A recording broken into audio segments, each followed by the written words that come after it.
Hello! ఏ రాయయితే ఏముంది పళ్ళు రాలగొట్టుకోవడానికి అన్నది కరెక్టే గానీ, ఏ గిన్నె అయితే ఏముంది వంట చేసుకోవడానికి అనేది మాత్రం కరెక్ట్ కాదండి.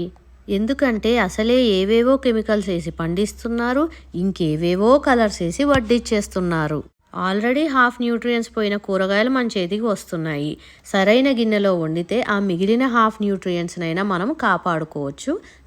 ఇక్కడ నేను ఏఎంసీ కుక్‌వేర్‌లో 1 స్పూన్ ఆర్ 2 స్పూన్స్ ఆయిల్‌తో ఎలా కుక్ చేయాలో చూపిస్తున్నాను. నేను రెసిపీ గురించి నేర్పించట్లేదు కానీ, ఎలా చేయాలో జస్ట్ చూపిస్తున్నాను. ఈ లిడ్‌కి ఉన్న స్కేల్ గురించి చెప్పాను కదా!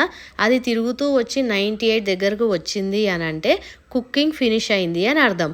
అంటే మరీ ఫ్రై అయిపోతుందని కాదు కానీ, కరెక్ట్‌గా బాయిల్ అవుతుంది. ఇప్పుడు ఉప్మా చూడండి ఫుల్ టర్న్ అయింది కదా!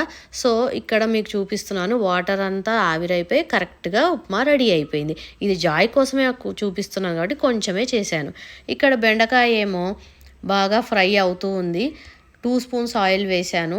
టర్న్ చేస్తుంటే కొంచెం అడుగంటుతున్నట్టు అనిపిస్తుంది. సో, ఇంకొక స్పూన్ ఆఫ్ ఆయిల్ వేస్తే బాగుంటుంది. కుక్ చేసేటప్పుడు లిడ్‌కి వచ్చిన వేపర్ వాటర్‌ని మళ్ళీ దీంట్లోనే పోసేను. దాంట్లో కూడా న్యూట్రియంట్స్ ఉంటాయి కదా!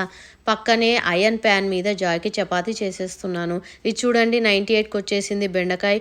నేను చెప్పినట్టు నాకైతే ఇంకొక స్పూన్ ఆయిల్ వేస్తేనే మంచిది అనిపిస్తుంది. మేబీ నేను ఇంకా పర్ఫెక్ట్ అవ్వలేదేమో ఈ కుక్‌వేర్‌తో అలవాటు అవ్వడానికి. తర్వాత చూద్దాం వాడంగా తక్కువ పడుతుంది. తర్వాత మీకు ఇష్టం వచ్చిన ఉప్పు, కారం, పసుపు ఇంకే మసాలా అయినా వేసుకోండి. ఇంకా లిడ్‌ని క్లోజ్ చేయండి. జాయ్‌కి చపాతీ రెడీ అయిపోతుంది. చపాతీ, బెండకాయ ఏమో లంచ్‌కి, ఉప్మానేమో బ్రేక్‌ఫాస్ట్‌కి.